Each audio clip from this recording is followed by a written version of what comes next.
The Voice of Russia World Service welcomes you to another edition of The Christian Message from Moscow.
Today you will hear part 2 of the autobiographical story of Lydia Maleyeva, wife of a Moscow clergyman. Let me remind you of the content of the previous part. Мне было 15 лет, и я только единственное помню, встала перед иконой Матери Божией и говорю: Матери Божией, пошли мне мужа такого, которого бы ты сама себе пожелала. I rarely attended church services. Still, I recall how once I stood before the icon of the Holy Mother of God and begged her, Mother of God, send me a husband that you yourself would wish for. Those were the words of the person we should like to tell you about in today's edition, Muscovite Lydia Maleyeva. It's hard to say whether the Holy Virgin heard her pleas or not, but Lydia married a very well-known, in our country and abroad, clergyman and icon painter Mikhail Maleyev. In Lydia's words, he is a person of physical and spiritual beauty. She loves him a great deal, they have 2 sons, and Lydia feels she is the happiest of women. However, this happiness came to her after a great many hardships and trials. Lydia Maleyeva told our correspondent how, at 15, she lost her father. Providence guided her to meet with an elder from the Holy Trinity St. Sergius Monastery near Moscow. She became his spiritual daughter. At the elder's advice, she left Moscow and took up residence at Sergiev Posad, a town where the monastery is situated, entering the local medical school, its evening department. She had to get a job, since her mother, who was a cook at one of Moscow's cafes, could barely provide for her daughter and herself. Lydia found a job as nurse's aide at a local hospital, and also put in some hours as a cleaner at a local enterprise. In her free time, at the instructions of her elder, she cared for several very elderly and feeble nuns, prayed a lot, and daily read the entire Psalter. After all these duties, she had but 3 hours left for sleep. It was her health, youth, and faith in God that helped her withstand such a rigid routine. At the age of 19, Lydia Maleyeva almost lost her mother, who had developed breast cancer. The doctors were powerless to help the sick woman and pronounced she had but a couple of weeks to live. However, with God's help, Lydia overcame her despair and addressed her fervent prayers to the holy Panteleimonas, the healer, and her mother was saved, while Lydia's faith was ever more strengthened. And now, let us listen to the continuation of the story of Lydia Maleyeva. Она стала жить, все, и я опять возвращаюсь в Загорск, и я работаю санитаркой в стоматологической уже... And mother thus returned to life, while I returned to Sergiev Posad and my studies at the medical school there, besides working as nurse's aide at the hospital, the dental surgery department. I recall the following incident at our hospital. I had brought from Moscow an electric kettle for the doctors and nurses to use so they could have tea breaks at the hospital. It so happened that one of my colleagues switched on the teapot without checking to see if there was water inside. As a result, the electric kettle burnt. I was so upset that I allowed myself to condemn the girl for her deplorable absent-mindedness. The Lord saw fit to punish me for this unhesitatingly the very same day. At home, I had to get the wood stove burning. I cleaned the stove of ashes, collecting them for some reason into a wooden box. I still don't know why I did this. I never ever did anything so thoughtless before. Some time later, after feeding the elderly nun, whose house it was, I said to her, "Well, that's it. You lie there, dearie, while I go off to classes at the medical school." After lessons at the school, I set off to visit one ill lady who could not walk. I cleaned her up, fed her, and we began drinking tea. I glanced out the window and saw fire engines rushing by. "Oh dear," I said, "there's a fire somewhere." And the ill woman said, "Lydia, the fire engines are going in the direction of your house." "I'd better go and see," I said, setting off home. Approaching home, I saw a crowd of people milling round our house. "Your house is on fire," people told me. "That cannot be," I replied. However, the people were right. The house where I lived was all in smoke. As it turned out, the reason for the fire were the still hot ashes that I had thoughtlessly left in a wooden box. The Lord didn't allow the house to burn down. In fact, the damage wasn't too great. The old nun who lived in the house with me had rushed out. Hardly had she smelt the smoke, while the neighbours had called the fire brigade. After this incident, I spent 3 sleepless nights. I was tormented by remorse for having condemned my colleague at work for burning the kettle. Now I found myself in a similar situation, and I didn't like it at all. I went to my spiritual father and confessed my sin. "You are lacking in humility," said the elder. "Master humility, and then you shall not condemn anyone for anything." I remembered this lesson for the rest of my life, and since then have been fearful of ever judging and condemning other people.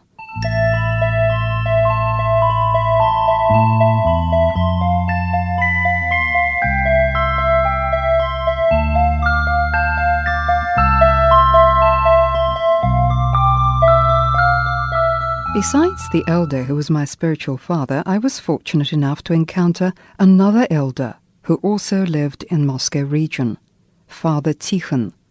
Once, when I was visiting him, he astounded me with the following prediction. Говорит, поступишь в институт, только когда будут уговаривать поступать, ты не отказывайся, ты иди, ты поступай. "You shall enter university," he said. "When they start pressing you to apply there, do not refuse. You must enter. You will be going abroad, far away, and your husband will be of a higher position than I." I regarded this prophecy with a degree of skepticism and told the elder, "Oh no, I doubt I shall ever enter the institute. I do not know physics and chemistry well enough, and those are the 2 subjects that are required at the entrance exams there." However, several years later, everything happened just as the elder predicted.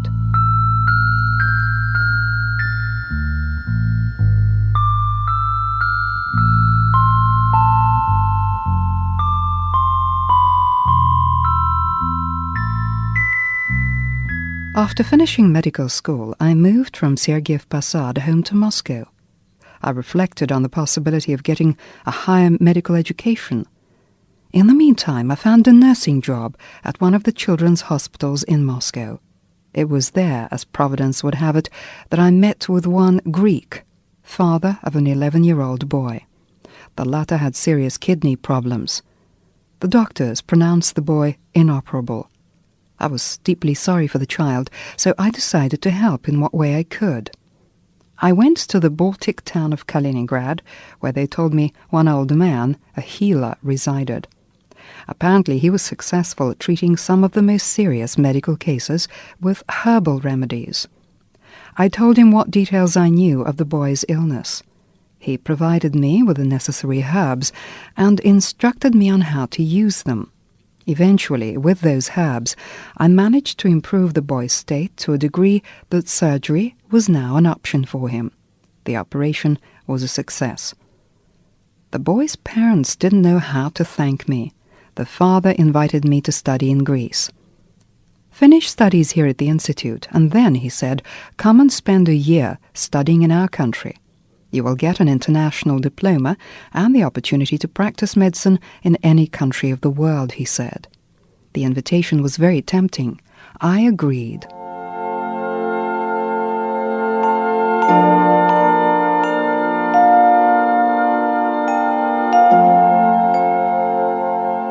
I received a higher medical education at Perm Medical Institute in the Urals.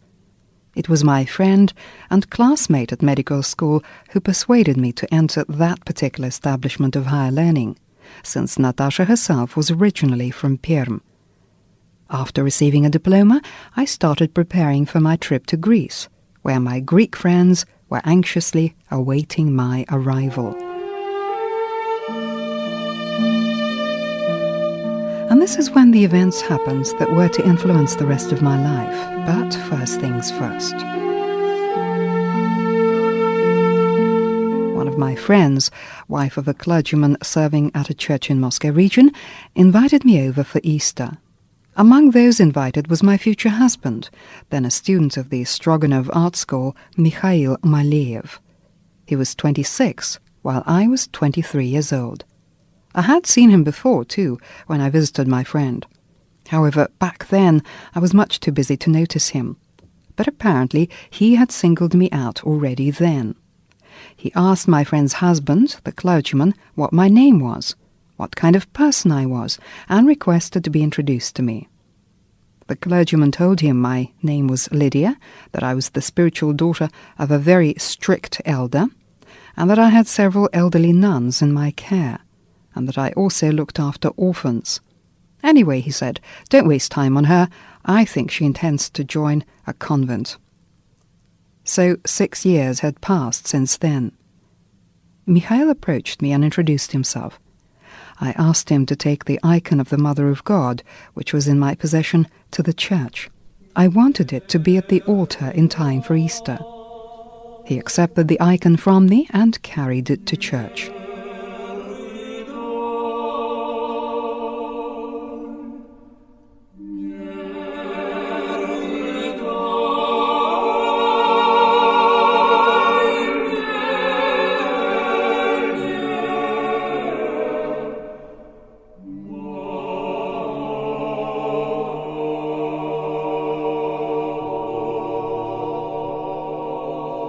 Later, when we were already husband and wife, he admitted to me that all Easter night, while standing at the altar, he prayed to my icon that the Holy Virgin unite us.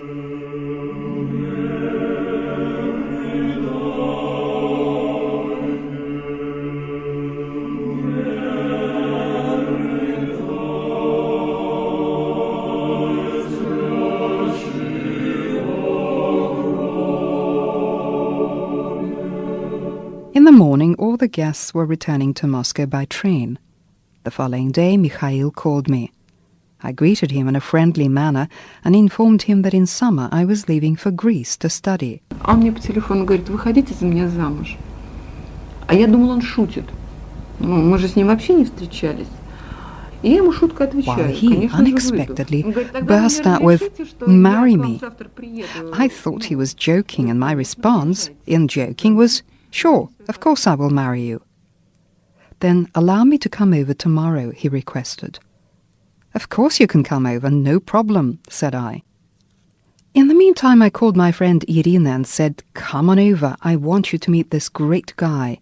He is an artist and is finishing the seminary. I think he wants to get married, so you'd better act fast."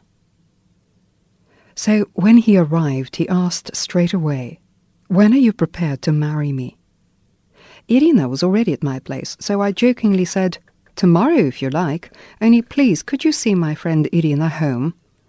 He set off to see Irina to her place, and upon returning said to me, in a slightly offended tone, "Lida, I kindly request you not to try matchmaking me with your friends." At that he turned round and left. I believe that is when I realized he'd not been joking when offering me his heart and hand in marriage, and that I had actually deeply offended him.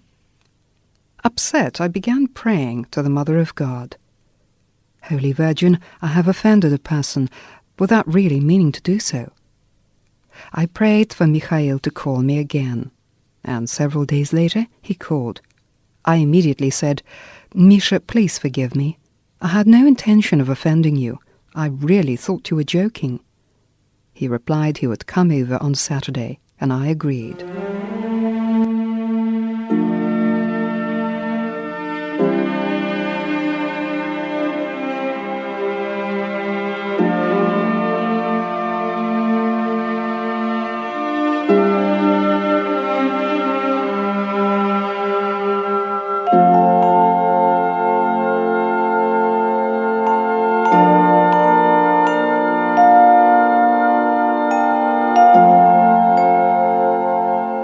He arrived as promised. He held in his hands a painting of his. "We shall be wedded tomorrow," he announced. I told him that I was planning to go to Greece to study, that all my papers for my residence permit had been prepared. "It's all right, you can go to Greece," he responded, "only first we shall be wedded in church." He then told me that for the last 6 years he'd been going over to our common acquaintance, the clergyman, in the secret hope of seeing me there. Now that it had happened, he didn't want to lose me. He had finished seminary studies now and asked me to decide his fate. There were 2 ways open to him, that of clergyman and that of monk. If I refused his hand in marriage, he would become a monk. At that point, he drew my attention to his painting. It depicted a monk standing before a stairway leading to a hill where a monastery was situated. He intended to present this painting to me as a gift should I reject his offer. I was deeply touched by his attitude towards me. Besides, looking at him closely now, I could see he was quite attractive. Without reflecting too much, I said, "Of course, let's get married. Only I do not have an appropriate dress." And he replied it didn't matter. "And generally, I do not need anything from you," he said. "Just be with me, that is all I ask. The rest is up to me." Mikhail totally won me over with his magnanimity.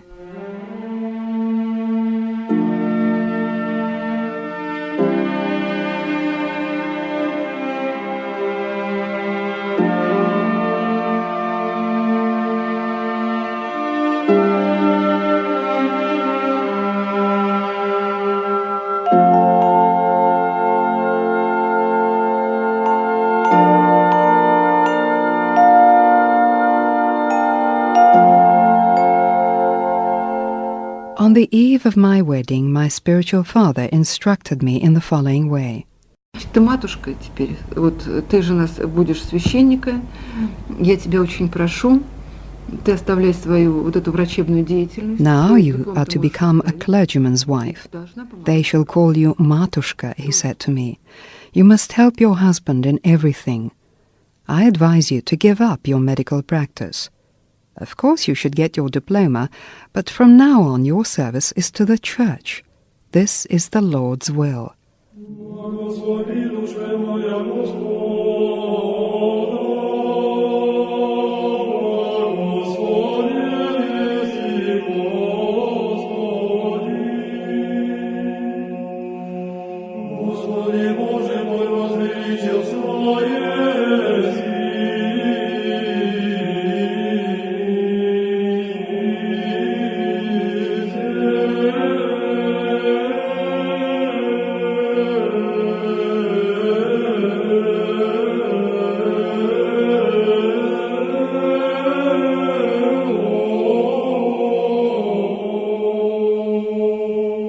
Soon my husband received a parish in the northern outskirts of Moscow.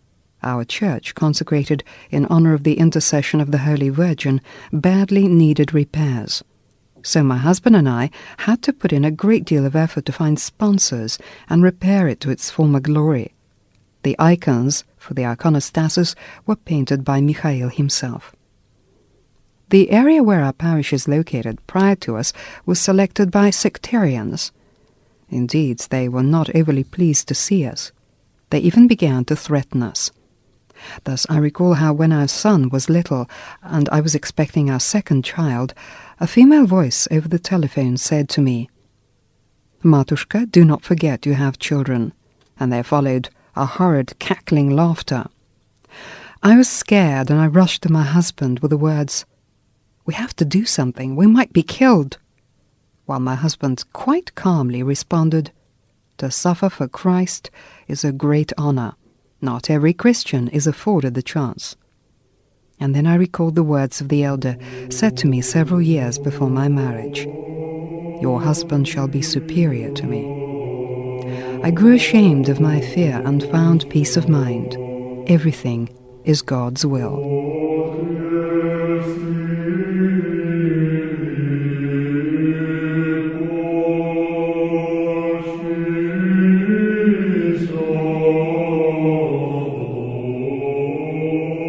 The Lord was indeed merciful. Eventually, the sectarians left us in peace. Mikhail and I have a good family, and we're bringing up 2 sons. I am very happy.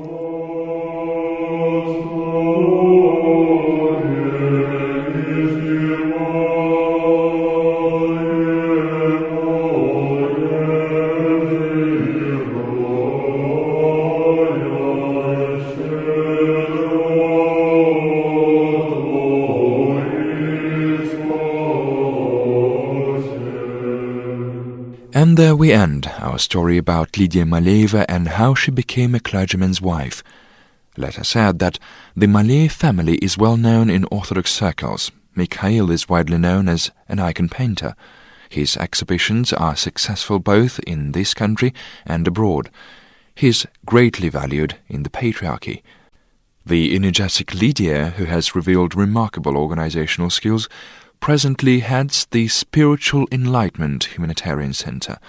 This center was established by the Patriarch of Moscow and all Russia, Alexei II, who blessed Lydia to head it. The center works in close contact with the Russian Ministry for Emergencies and does a lot of good in helping people.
There we end another edition of The Christian Message from Moscow, directed by Vladimir Dermin.